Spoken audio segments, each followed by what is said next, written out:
Quelque chose de grand est sur le point de se produire dans ta vie. Tu ne t'en rends peut-être pas encore compte, mais Dieu prépare une scène où ton nom sera prononcé d'une manière nouvelle. Pendant longtemps, tu as été mal compris, rejeté, ignoré, mais le ciel n'a rien oublié. Les conversations que tu n'as jamais entendues, les injustices que tu as dû supporter en silence, les moments où tu as voulu tout abandonner, Dieu les a vus. Et aujourd'hui, le message qu'il t'envoie est clair. Je suis sur le point de te justifier publiquement. Tu n'auras pas besoin de te défendre ni de prouver quoi que ce soit. La vérité que Dieu a gardée cachée en toi va bientôt être révélée. Ceux qui ont douté verront. Ceux qui t'ont méprisé comprendront. Et toi, tu sauras que chaque larme, chaque saison d'attente, chaque prière murmurée dans le silence servait à préparer ce moment. Le moment où Dieu te fera passer de l'ombre à la lumière. Ce message ne tombe pas par hasard dans ton cœur. Si tu ressens ce feu intérieur, c'est que le ciel t'appelle à te préparer. Ta vindication ne sera pas privée, elle sera publique, visible, incontestable. Ce que Dieu est sur le point de faire ne glorifiera pas ton nom, mais son nom à travers toi. Si tu crois que ce message t'est destiné, écris « Amen » dans les commentaires pour sceller ta foi, abonne-toi pour recevoir les prochains messages prophétiques et partage cette vidéo afin qu'un autre élu entende ce que Dieu est sur le point de faire. Car la saison du silence se termine ici. La lumière de Dieu est prête à te révéler au monde. 1. La saison de l'humiliation cachée. Chaque élu de Dieu traverse un moment où tout semble s'effondrer. Une période où les portes se ferment, où les amis disparaissent, où même les prières paraissent rester sans réponse. Tu regardes ta vie et tu te demandes « Pourquoi moi ? Pourquoi maintenant ?» Mais ce que tu vis n'est pas un rejet, c'est une préparation divine. Dieu cache souvent ses élus dans des saisons obscures avant de les révéler à la lumière. Tu as peut-être été incompris par ceux que tu voulais le plus impressionner. Tu as peut-être été accusé à tort ou ridiculisé pour ta foi. Tu as vu d'autres avancer pendant que toi, tu semblais stagner. Tu as crié à Dieu, tu as jeûné, tu as espéré, mais rien ne bougeait. Et tu as pensé que le ciel t'avait oublié. Pourtant, pendant que les gens te jugeaient sur ce qu'ils voyaient, Dieu travaillait dans l'invisible. La saison de l'humiliation cachée est un terrain sacré. C'est là que Dieu te dépouille de ce qui ne peut pas t'accompagner dans ta prochaine dimension. Il arrache les masques autour de toi. Il t'éloigne des faux appuis. Il purifie ton cœur pour que ta promotion ne te détruise pas. Car la gloire sans fondation devient un piège. Alors Dieu t'a mis à part, non pas parce que tu étais oublié, mais parce que tu étais en construction. Pense à Joseph. Avant de devenir gouverneur, il a été vendu, emprisonné, oublié. Ce n'était pas une malédiction, c'était le processus. Dieu formait un cœur capable de porter la gloire sans l'orgueil, la bénédiction sans perdre la foi. De la même manière, ta saison d'humiliation n'était pas une punition, mais une école divine. Quand Dieu prépare à l'élévation, il commence souvent par te faire passer par des lieux où tu es invisible. Parce qu'il veut que ta dépendance ne repose pas sur les regards humains, mais sur sa parole. Quand tu apprends à être fidèle dans le silence, tu deviens dangereux dans la lumière. Car rien ni personne ne peut corrompre une âme qui a appris à aimer Dieu, même dans l'ombre. Ce que tu as vécu n'a pas été une perte, mais une formation spirituelle. Les blessures t'ont appris la compassion. Les rejets t'ont enseigné le discernement. Les trahisons t'ont conduit à te réfugier en Dieu. Et maintenant, chaque cicatrice est une preuve silencieuse que tu es encore debout, parce que Dieu t'a gardé. Ne méprise pas cette saison. Elle a révélé ce que les bénédictions n'auraient jamais pu t'apprendre. Tu as découvert qui est vraiment avec toi et surtout qui est vraiment en toi. Dieu a observé la manière dont tu as continué à prier alors que tout semblait s'écrouler. Il a vu ta fidélité quand personne ne te regardait. Il a vu tes mains levées dans la nuit, tes larmes sur l'oreiller, ton cœur brisé mais obéissant. Et maintenant, le ciel dit « assez ». La phase de l'humiliation cachée touche à sa fin. Les fondations sont solides. Ce que Dieu a bâti dans le secret sera bientôt exposé. Ceux qui ont ri verront. Ceux qui ont douté comprendront. Mais surtout, tu verras pourquoi tu as dû passer par là. Ta douleur n'était pas vaine. Ton isolement n'était pas un hasard. Ton silence n'était pas vide. Dieu était en train de t'écrire une histoire que personne ne pourrait effacer. Une histoire où ta chute deviendra ton témoignage et ton rejet, ton tremplin. La saison de l'humiliation cachée n'était pas la fin. C'était le début de la gloire qui vient. 2. Le silence de Dieu n'était pas son absence. Il y a des moments où le silence de Dieu pèse plus lourd que les épreuves elles-mêmes. Tu pries, tu cherches des signes, tu espères une réponse, mais rien. Pas de rêve, pas de confirmation, pas de direction. Juste un vide. Et dans ce vide, tu te dis « Dieu m'a-t-il abandonné ?» Mais la vérité, c'est que le silence de Dieu est rarement un abandon. C'est souvent un test, une transition ou une gestation. Quand Dieu se tait, ce n'est pas parce qu'il ne t'écoute pas. C'est parce qu'il travaille à un niveau que tu ne peux pas encore comprendre. Ce n'est pas un refus, c'est une stratégie. Le silence, dans le royaume de Dieu, n'est jamais un vide. C'est un espace de formation. Pendant que tu cherches des paroles, lui construit ton discernement. Pendant que tu cherches des réponses, il façonne ta foi. Il ne veut pas seulement que tu crois en ses bénédictions, mais que tu crois en sa nature, même quand tu ne vois rien. Rappelle-toi, entre la promesse et la manifestation, il y a toujours un silence. Joseph a eu un rêve, mais il a dû traverser des années de silence avant d'atteindre le palais. David a été oint roi, mais il a connu la fuite et la solitude avant d'occuper le trône. Même Jésus, avant le ministère public, a passé 40 jours dans le désert, seul avec le silence du Père. Le silence, dans le plan de Dieu, précède toujours la révélation. Tu n'étais pas ignoré, tu étais observé. Le ciel te testait pour voir si tu pouvais encore adorer quand rien ne changeait. C'est facile de louer Dieu quand tout fonctionne. Mais la vraie foi, celle qui attire la justification divine, se forge dans le silence. Car quand tu continues à marcher sans entendre sa voix, tu prouves que tu connais son cœur. Dieu ne voulait pas seulement te donner une bénédiction. Il voulait t'apprendre à dépendre de lui, même sans confirmation. Il voulait que ta foi ne repose pas sur les émotions, mais sur la conviction.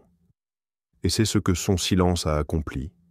Il t'a appris à écouter au-delà du bruit, à chercher au-delà des signes, à croire au-delà du visible.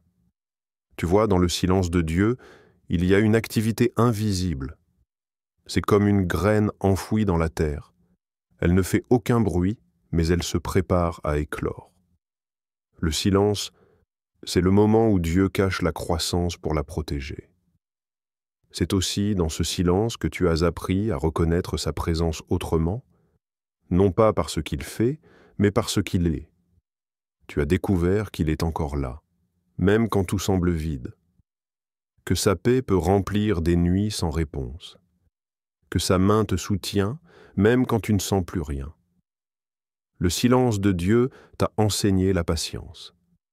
Il t'a appris à prier sans garantie, à persévérer sans émotion, à espérer sans preuve, et aujourd'hui, ce silence prend tout son sens. Il a produit en toi une stabilité spirituelle que rien ne pourra briser. Parce que celui qui a survécu au silence ne doute plus du plan. Il ne cherche plus à comprendre chaque étape, il avance, confiant que tout concourt à son bien. Alors, regarde en arrière. Ce que tu appelais l'absence de Dieu était en réalité sa proximité la plus profonde. Il t'a observé, affiné, purifié. Il a attendu que ta foi mûrisse. Et maintenant que le feu t'a rendu pur, le ciel est prêt à parler à nouveau. Mais cette fois, tu n'entendras pas seulement une voix. Tu verras une démonstration. Le Dieu qui semblait silencieux va agir bruyamment en ta faveur. il va te justifier de manière visible, car ton silence a crié plus fort que tes mots. Souviens-toi, Dieu se tait quand il construit, et il parle quand il révèle. Si tu as traversé une longue période sans entendre sa voix, prépare-toi. Le silence touche à sa fin. Le ciel s'apprête à répondre, non plus par des mots, mais par des actes.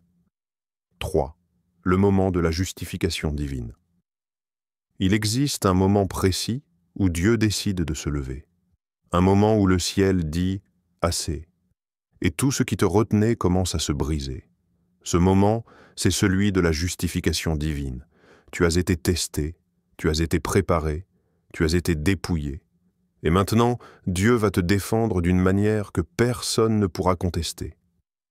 Ce n'est plus la saison du silence, c'est la saison de la manifestation. Le temps de la réparation céleste est arrivé. Pendant des années, tu as porté le poids du malentendu. Tu as été jugé sur des apparences, critiqué sans raison, rejeté par ceux que tu essayais simplement d'aimer. Mais ce que le monde ne savait pas, c'est que Dieu prenait des notes. Il a vu chaque mot injuste, chaque larme cachée, chaque effort ignoré. Et maintenant, le juge des juges se lève pour rendre ton verdict. Justifié. La justification divine n'est pas une simple restauration. C'est une élévation orchestrée par Dieu lui-même. Il ne se contente pas de corriger l'injustice. Il la retourne à ton avantage. Là où on t'a exclu, il t'introduit. Là où on t'a humilié, il t'honore. Là où on a fermé la porte, il t'ouvre une salle entière. Et ce qu'il va faire ne sera pas caché. Il va le faire publiquement. Parce que ta douleur a été publique, ton relèvement le sera aussi. Dieu ne te justifie pas pour apaiser ton ego, mais pour manifester sa fidélité. Il veut que le monde voie la différence entre ceux qu'il a choisis et ceux qui s'élèvent par leur propre power force. Quand Dieu décide de te défendre, aucun mot, aucune accusation, aucune force spirituelle ne peut s'y opposer. C'est un décret céleste, irrévocable, scellé dans le ciel et exécuté sur la terre. Ce moment de justification ne sera pas ordinaire. Tu sentiras que quelque chose change dans l'atmosphère. Les regards qui te méprisaient deviendront silencieux. Les lieux qui t'ignoraient t'appelleront. Les portes qui te rejetaient s'ouvriront d'elles-mêmes. Ce ne sera pas parce que tu auras changé, mais parce que Dieu t'aura marqué de sa faveur. Ce que les gens ne comprennent pas, c'est que la justification divine n'est pas une revanche. C'est une révélation. Dieu révèle publiquement ce qu'il savait de toi depuis le début. Il expose la vérité sur ton cœur, ton appel, ta fidélité. Et il le fait à un moment où tu n'as plus besoin d'être validé par personne. Car ceux que Dieu justifie n'ont plus besoin d'explication. Leur vie devient la preuve. Peut-être que tu n'as rien vu venir. Les choses semblaient encore figées, les promesses encore lointaines. Mais c'est souvent juste avant la manifestation que tout semble immobile. Le calme avant la gloire. Et soudain, Dieu agit. Il déplace des situations, change des décisions, inspire des cœurs. Ce que tu attendais depuis des années se débloque en quelques jours. Ce n'est pas la chance, ce n'est pas le hasard. C'est la main de Dieu en action. Il te défend non pas parce que tu es parfait, mais parce que tu es choisi. Il n'a pas oublié les promesses prononcées sur ta vie. Et quand le ciel décide de t'élever, aucune puissance, aucune langue, aucun obstacle ne peut te retenir. Le moment que tu vis n'est pas une simple saison de bénédiction. C'est un décret de réhabilitation céleste. Les mêmes personnes qui t'ont blessé seront témoins de ton relèvement. Pas pour les humilier, ça, mais pour qu'elles sachent que Dieu était avec toi depuis le début. Ton histoire deviendra une leçon pour ceux qui t'ont jugé. On ne se moque pas d'un élu. Et toi, tu ne répondras pas par la vengeance, mais par la paix. Parce que quand Dieu te justifie, tu n'as plus rien à prouver. Ton silence devient plus fort que leurs accusations. Ton élévation parle plus fort que tes mots. C'est ici que le plan de Dieu s'accomplit. Il transforme les victimes en témoins. Tu n'es plus celui ou celle qu'on a brisé. Tu es celui ou celle que Dieu a restauré. Le ciel a attendu le bon moment. Non pas quand tu étais prêt à te battre, mais quand tu étais prêt à pardonner. Et c'est maintenant que Dieu agit. Ta justification ne sera pas seulement spirituelle, elle sera visible. Elle prendra forme dans ta vie, dans ton travail, dans tes relations, dans tes projets. Là où tu étais caché, Dieu te placera en évidence. Et quand il te placera, ce ne sera pas pour te glorifier, mais pour montrer au monde ce que sa grâce peut faire avec un cœur fidèle. Ce que Dieu s'apprête à faire ne ressemblera pas à une promotion humaine. Ce sera une déclaration divine. Regardez, c'est celui que j'ai choisi. Et tout ce que tu as enduré prendra enfin un sens. Tu comprendras pourquoi tu devais passer par l'humiliation, pourquoi il est resté silencieux, pourquoi tu n'as pas été compris. Tout te conduisait ici, à ce moment précis où Dieu lui-même devient ton avocat, ton défenseur et ton témoin. La justification divine n'est pas à venir, elle a déjà commencé. Le ciel a rendu son verdict et la terre est sur le point de l'entendre. 4. Les signes que ta justification approche. Avant que Dieu n'agisse publiquement, il commence toujours à te donner des signes. Pas forcément spectaculaires, mais clairs pour ceux qui ont des yeux spirituels. Des indices subtils que le vent a tournés, que quelque chose d'invisible commence à bouger. Si tu es attentif, tu les verras. Et tu comprendras que ta justification n'est plus une promesse, mais une réalité en approche. Premier signe, la paix après la tempête. C'est souvent le premier indicateur que Dieu s'apprête à agir. Tu ne ressens plus le besoin de te défendre. Les critiques ne te blessent plus comme avant. Tu n'as pas gagné plus d'argent, ni reçu plus d'opportunités, mais tu sens une paix profonde que tu ne peux pas expliquer. C'est le signe que ton esprit s'est aligné sur la volonté de Dieu. Cette paix, ce n'est pas l'absence de conflit, c'est la présence de Dieu au milieu de tout. Quand tu atteins ce point, le ciel sait que tu es prêt. Car Dieu ne peut pas justifier quelqu'un qui cherchait encore la validation des autres. Il justifie ceux qui ont trouvé leur repos en lui seul. Deuxième signe, des alignements surnaturels. Tu commences à remarquer que certaines choses se mettent en place sans ton effort. Des personnes que tu n'avais pas vues depuis longtemps réapparaissent au bon moment. Des portes s'ouvrent naturellement, comme si quelqu'un les poussait de l'autre côté. Ce ne sont pas des coïncidences. C'est la main de Dieu en train d'orchestrer ton élévation. Il prépare la scène, les connexions, les ressources. Même ceux qui t'ont méprisé peuvent soudain ressentir le besoin de te recontacter. Ils ne comprennent pas pourquoi, mais le ciel les pousse à t'honorer, parce que le décret de ta justification a été libéré. Troisième signe. Les attaques descendent sans raison. Tu remarques que les attaques spirituelles, les critiques ou les injustices qui te poursuivaient semblent se dissiper. Ce n'est pas que tes ennemis ont changé, c'est que Dieu a fermé leur bouche. Quand Dieu décide de te défendre, il n'a pas besoin de bruit. Il retire simplement la permission qu'avaient certains de t'atteindre. Les paroles malveillantes tombent dans le vide. Les stratégies contre toi échouent sans explication. C'est le signe que le combat spirituel est déjà gagné dans l'invisible. Quatrième signe, une accélération soudaine.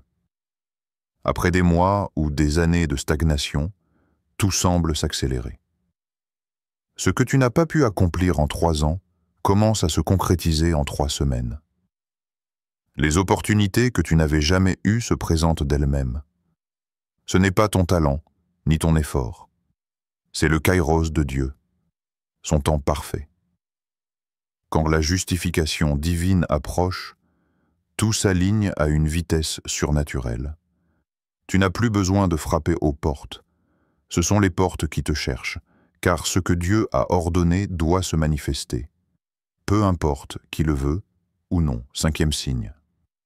La reconnaissance de ceux qui t'ont ignoré.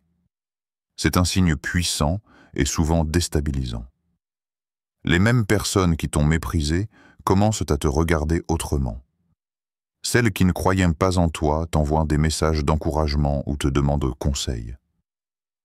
Ce n'est pas de l'orgueil, c'est un accomplissement spirituel. Dieu utilise leur regard pour confirmer ta transformation. Ce n'est pas pour les humilier, mais pour montrer la différence entre la grâce et la chair. Ce qu'ils voyaient autrefois comme une faiblesse, Dieu le transforme en gloire.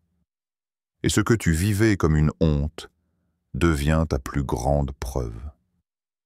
6e signe. Un changement d'atmosphère intérieure. Tu sens en toi une force nouvelle. Pas de la fierté, mais une confiance douce et tranquille. Tu n'as plus peur des saisons, car tu sais que Dieu est fidèle. Même si les choses ne sont pas encore totalement visibles, tu ressens qu'elles sont déjà accomplies dans l'invisible. C'est le moment où ton esprit devance ta réalité. Tu ne te débats plus, tu te prépares, tu ne te plains plus, tu rends grâce. Parce que tu comprends que ce que Dieu a commencé en secret va se manifester sous les yeux du monde. 7e signe. La confirmation spirituelle. Dieu commence à te parler à nouveau, non plus dans le silence, mais par des signes, des paroles, des confirmations inattendues. Une prédication, une phrase, un rêve, une rencontre. Tout semble te rappeler la même vérité. C'est ton temps.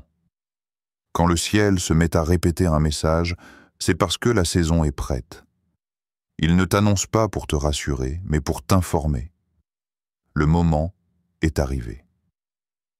Alors regarde bien autour de toi. Ces signes ne sont pas le fruit du hasard. Ce sont les prémices de ta justification publique. Ce que Dieu fait d'abord en toi, il va le manifester devant tous. Et quand cela arrivera, tu comprendras que tout ce que tu as traversé n'était qu'un décor pour cette scène. Chaque douleur t'a conduit ici. Chaque silence t'a fortifié. Chaque rejet t'a positionné. Le ciel a bougé, la terre s'apprête à répondre. Ce que Dieu avait promis dans le secret, il va maintenant l'accomplir au grand jour. Ta saison de justification n'est plus une prophétie, c'est une réalité en marche. 5. La réaction de ceux qui t'ont méprisé. Lorsque Dieu commence à te justifier publiquement, il y a toujours une réaction observable autour de toi. Ceux qui t'ont méprisé, ignoré ou ridiculisé ressentent soudainement quelque chose de différent. Certains sont étonnés, d'autres confus, et d'autres encore sont obligés de reconnaître ce qu'ils avaient refusé de voir. La gloire divine ne frappe jamais par hasard. Elle révèle la vérité à tous, et surtout à ceux qui ont tenté de la cacher. Ceux qui t'ont critiqué découvriront qu'ils ont été injustes. Leurs mots de moquerie, leurs regards de dédain, leurs jugements hâtifs deviennent inutiles, presque risibles. Mais ils ne peuvent plus les effacer. Ce que Dieu fait en toi ne dépend pas de leur approbation, et pourtant, il doit faire face à l'effacer, alors là la réalité. La même personne qu'ils ignoraient ou méprisaient devient maintenant un exemple vivant de fidélité et de persévérance. Certains ressentiront de l'amertume. Ils se demanderont comment ils ont pu se tromper pendant tant d'années. Ce sentiment peut être difficile pour eux, mais il n'est pas là pour te déstabiliser. C'est le reflet naturel de la justice divine. Quand Dieu élève ses élus, il expose les contrastes. La lumière d'un cœur béni révèle l'obscurité de ceux qui refusent de la vérité. Et même si cela peut sembler inconfortable pour eux, cela confirme la fidélité de Dieu. D'autres, plus humbles, ressentiront la honte. Ils comprendront qu'ils ont jugé trop vite, parlé trop fort et ignoré trop longtemps. Cette prise de conscience ne doit pas être considérée comme une revanche pour toi, mais comme une transformation silencieuse orchestrée par Dieu. La vraie victoire ne consiste pas à humilier les autres, mais à rester debout dans la paix, tout en laissant Dieu agir. Leur réaction montre simplement que la justice divine est en marche et qu'il ne laisse rien passer inaperçu. Il y aura aussi ceux qui essayeront de se rapprocher de toi, mais pour de mauvaises raisons. Certains tenteront de rétablir des liens qu'ils avaient brisés, parfois pour tirer profit de ta nouvelle position. Là encore, il est crucial de discerner. La justification publique de Dieu ne te confère pas un droit automatique d'approbation envers tous. Elle t'accorde la sagesse pour reconnaître ceux qui t'aiment vraiment et ceux qui cherchent à profiter de ta gloire. Cependant, la réaction la plus importante que tu dois observer n'est pas celle des autres, mais la tienne. La gloire que Dieu t'accorde ne doit jamais engendrer la vengeance, l'orgueil ou le ressentiment. Ton cœur doit rester aligné avec lui. Les réactions des autres sont simplement le témoignage de ce que Dieu a accompli en toi. Ce que tu as traversé devient visible, et le monde commence à comprendre que ce n'est pas toi qui t'es élevé, mais Dieu qui t'a justifié. La beauté de ce processus, c'est que chaque personne qui t'a méprisé devient un miroir de la fidélité divine. Ils voient ce qu'ils ont ignoré et, involontairement, ils confirment ta valeur. La gloire de Dieu éclaire non seulement ton chemin, mais aussi le chemin des autres, pour qu'ils réalisent qu'il est le véritable juge. Même leur incrédulité contribue à ta démonstration. Ils ne peuvent pas contester ce que Dieu manifeste. Il est essentiel de ne pas laisser leur réaction te distraire ou t'éloigner de l'humilité. La justification publique ne sert pas à nourrir l'ego. Elle sert à rendre visible la fidélité de Dieu, à montrer que ses promesses ne sont jamais vaines, et à rappeler à tous que ceux qu'il choisit ne sont jamais abandonnés. En fin de compte, la réaction de ceux qui t'ont méprisé devient secondaire face à la paix et à la joie qui t'habite. Leur incompréhension, leur étonnement ou leur honte ne sont que des échos du plan divin. Ce qui importe, c'est ton alignement avec Dieu, ta reconnaissance pour ses œuvres et ta capacité à laisser sa gloire se manifester sans interférence humaine. Ainsi, quand tu observes les réactions de ceux qui t'ont méprisé, sache que chaque regard, chaque mot et chaque geste est une preuve supplémentaire que Dieu est fidèle. Ils deviennent des témoins de ce que tu es en train de vivre, et leur surprise n'est que le reflet d'une vérité que tu as toujours connue. Dieu ne se trompe jamais. 6. Ta responsabilité dans la gloire. Lorsque Dieu te justifie publiquement, il ne s'agit pas simplement d'un triomphe personnel ou d'un moment éphémère de reconnaissance. Ce que tu vis est une manifestation de sa fidélité, et chaque mouvement de gloire comporte des responsabilités spirituelles profondes. Être élevé par Dieu ne signifie pas seulement jouir des honneurs ou de la reconnaissance, mais incarner la lumière divine dans chaque aspect de ta vie. La gloire n'est pas un privilège, c'est un mandat. Rester humble est la première exigence. Les éloges peuvent séduire et tromper même les cœurs les plus fidèles. Chaque mot de louange, chaque applaudissement, chaque regard admiratif est un test. Le véritable élu ne permet jamais que la gloire devienne un substitut à Dieu. Au contraire, elle doit renforcer la dépendance à sa guidance. Si l'orgueil s'installe, il fragilise le cœur et ouvre la porte aux manipulations spirituelles. La grandeur véritable, j'y réside dans la capacité à reconnaître que tout succès vient de lui seul, à rester dans la gratitude et à marcher avec une humilité ferme malgré les honneurs reçus. Ensuite, la fidélité et l'intégrité deviennent des principes non négociables. Ta vie est désormais visible, et chaque décision que tu prends reflète ou déforme la justice divine. Les tentations surgissent sous toute forme. Des offres, des relations ou des positions qui semblent attractives, mais qui ne s'alignent pas avec la volonté de Dieu. Ta responsabilité est de choisir la voie de l'intégrité, même si elle est plus plus difficile, car Dieu veut que sa lumière transparaît à travers ton comportement et tes choix. Chaque action devient un témoignage de sa puissance et de son plan parfait. Un autre aspect essentiel est le rôle de canal de bénédiction pour les autres. La gloire divine n'est jamais réservée à l'individu. Elle est destinée à impacter et élever ceux qui t'entourent. Ceux qui traversent des périodes d'épreuve, qui doutent ou qui sont isolés doivent pouvoir observer ton parcours et trouver en toi un exemple vivant de persévérance et de foi. Ton élévation est un message silencieux mais puissant. Dieu récompense ceux qui restent fidèles, et ta vie devient un phare de lumière pour les autres. Il faut aussi rester vigilant face aux attaques persistantes. Même après la justification, les forces adverses continuent d'observer, de tester et de chercher des failles. La gloire n'annule pas les batailles spirituelles. Elle t'offre seulement la force et la sagesse pour les traverser victorieux. Cela implique une discipline continue, prière, méditation, discernement et une obéissance constante à la parole de Dieu. La vigilance transforme les bénédictions visibles en une stabilité durable. La manière dont tu témoignes de ta gloire est également une responsabilité capitale. Ceux qui t'ont observé dans l'ombre, ceux qui t'ont méprisé ou ignoré, cherchent à comprendre le secret de ton élévation. Ton témoignage ne doit pas être teinté de vanité ou de revanche, mais doit être authentique et inspirant.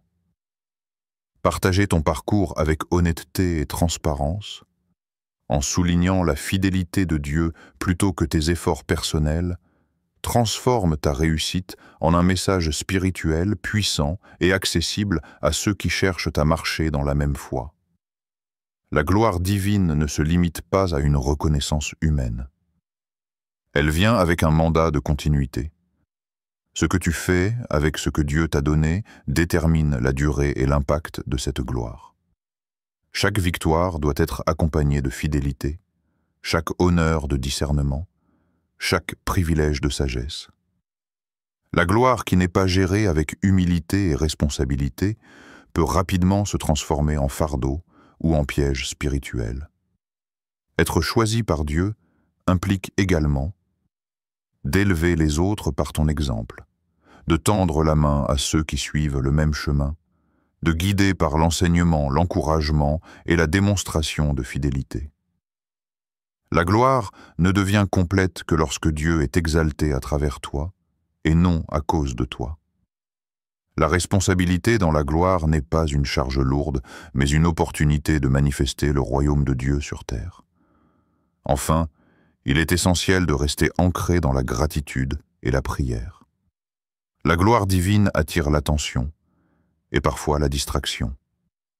Mais le cœur d'un élu reste concentré sur le ciel, conscient que chaque moment de reconnaissance est une occasion de louer Dieu et d'édifier son peuple.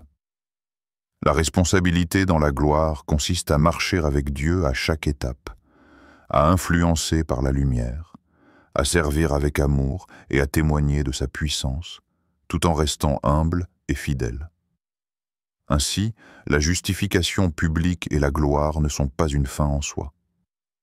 Elles sont un appel à une vie de responsabilité, d'humilité et de service, où chaque acte, parole et décision reflète le caractère de Dieu. Celui qui comprend cela transforme la gloire en un héritage éternel, et non en un simple moment passager. Élus, votre saison d'humiliation est terminée, et le silence de Dieu n'était qu'une préparation pour votre triomphe. Chaque larme, chaque épreuve, chaque injustice que vous avez subie a été consignée par Dieu.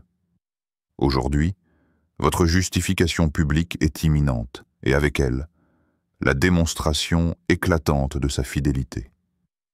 Ce n'est pas seulement votre victoire, c'est un témoignage vivant que Dieu ne laisse jamais tomber ses élus. Rappelez-vous, cette gloire ne vous appartient pas, elle est un mandat.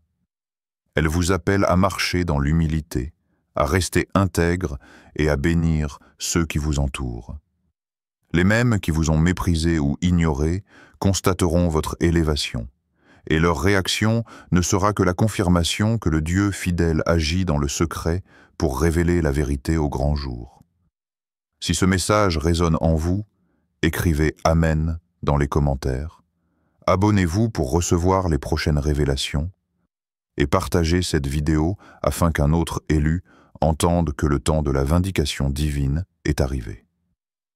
Votre saison de gloire commence aujourd'hui et Dieu est sur le point de manifester sa justice de manière spectaculaire.